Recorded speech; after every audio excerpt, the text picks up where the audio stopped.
My name is Stephanie Roth, and I'm the health coach for the Creede Area Medical Center, and I'm coming at you with video 2 of Straight Outta Quarantine. So if you were with me last week, we talked about the magic of the simple little technique called the brain dump. Because in order for life change to stick, you've got to get your mind right. Okay, so once you have mastered the mental side of things, what is the next step in reclaiming your life and kicking those COVID habits to the curb? Well, I think the first thing is to start today. So if you're anything like me, when my habits are in free fall, the hardest thing to do is to stop, get myself turned around and moving in the right direction. It just feels like my negative momentum is just too great. It is so easy to say, well, I'll start tomorrow, or Monday's a great day to start, or how about the first of next month? So we always have an excuse, an event, a vacation, or even a difficult season in life that makes starting later so very attractive.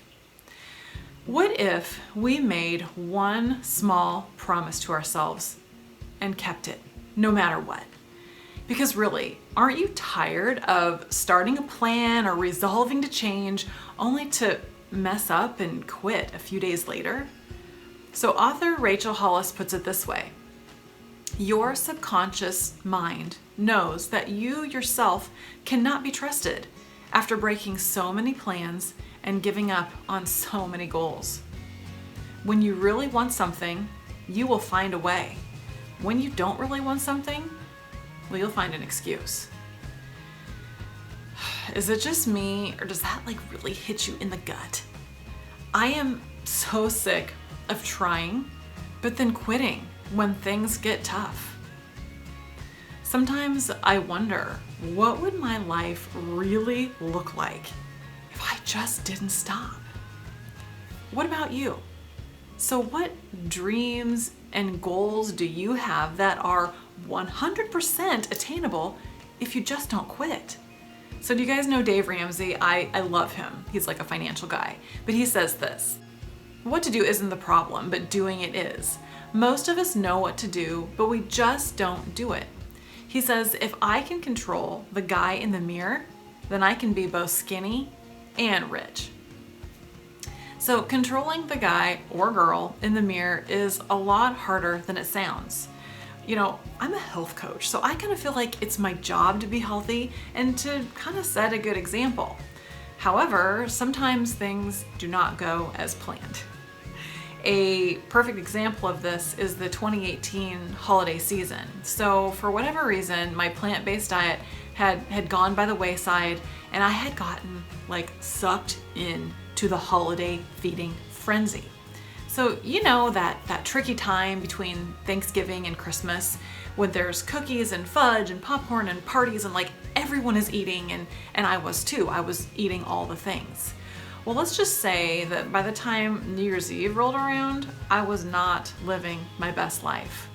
So that evening, I was getting ready for a New Year's Eve party, and I felt terrible.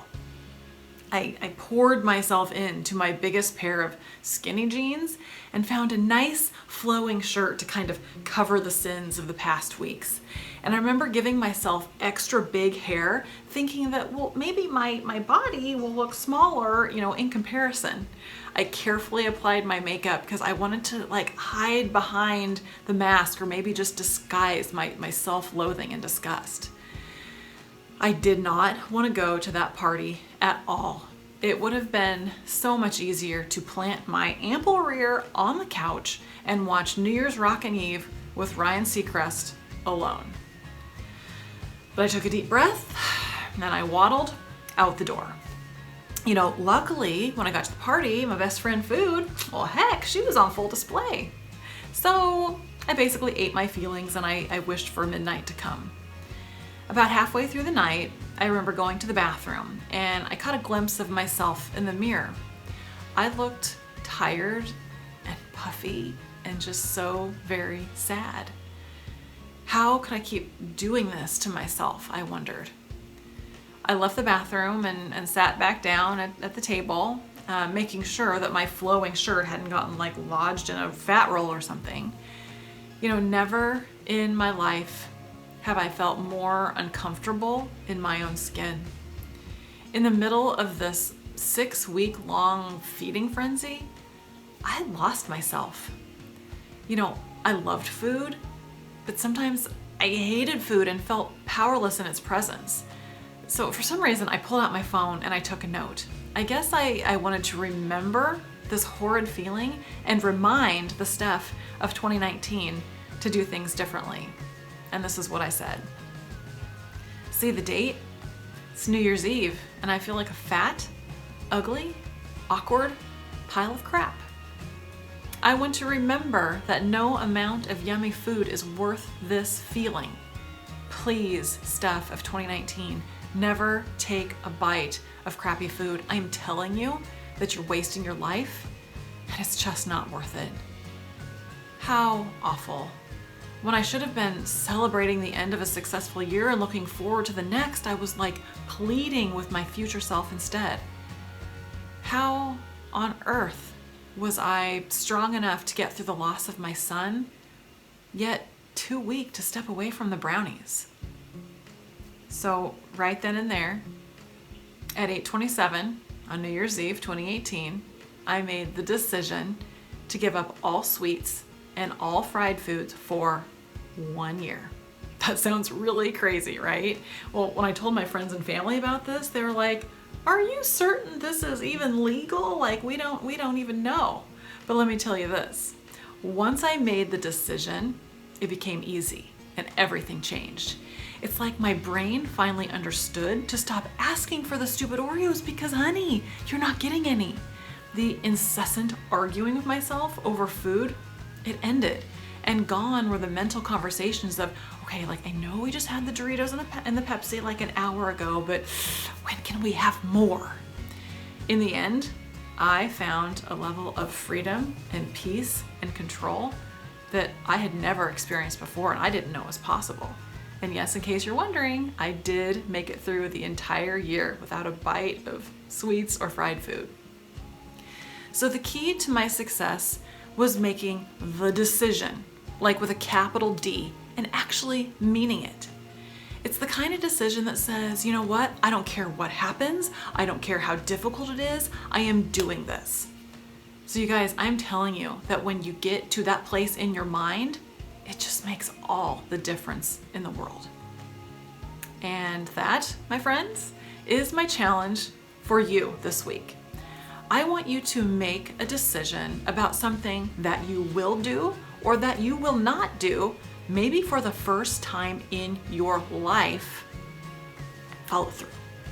Make the decision and follow through. Isn't that weird? Something like, okay, I will not drink alcohol for the next 30 days. I don't care what parties come up. I will exercise every morning for 20 minutes. I don't care how tired I am. I will arrive early to work, 5 minutes early to work. Or I will get out of bed without hitting the snooze button. That's hard to do. Or I will drink 80 ounces of water per day. That will bless my body. Or I will not scream at my kids, even when they push my buttons and throw the cat into the toilet. No, I am responsible for my words and actions. I can do this. So I think you should set yourself up for success by starting super simple. So pick something small and then make it your life's mission to do that one thing. So prove to yourself that you can do what you say. You can be trusted to follow through. I think persistence is like a muscle, so you have to work it in order to make it stronger. And then over time, you can learn to do things that you never thought possible. Okay, so what is your one thing? What will you commit to this week no matter what? Well, if you would like to send me a message and let me know, I would be super happy to hear from you. So my email address is at the bottom and just send it on in. Also, have you heard about the Crete Area Medical Center's wellness program?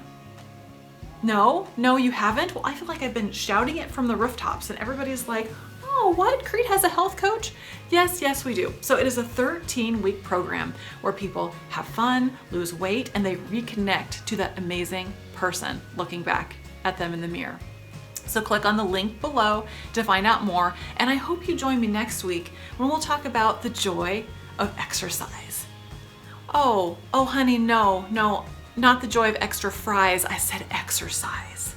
I am truly sorry. That joke is like 700 years old, but if you haven't figured out already, I'm a huge nerd. So anyway, thanks for joining me. I'll see you next week.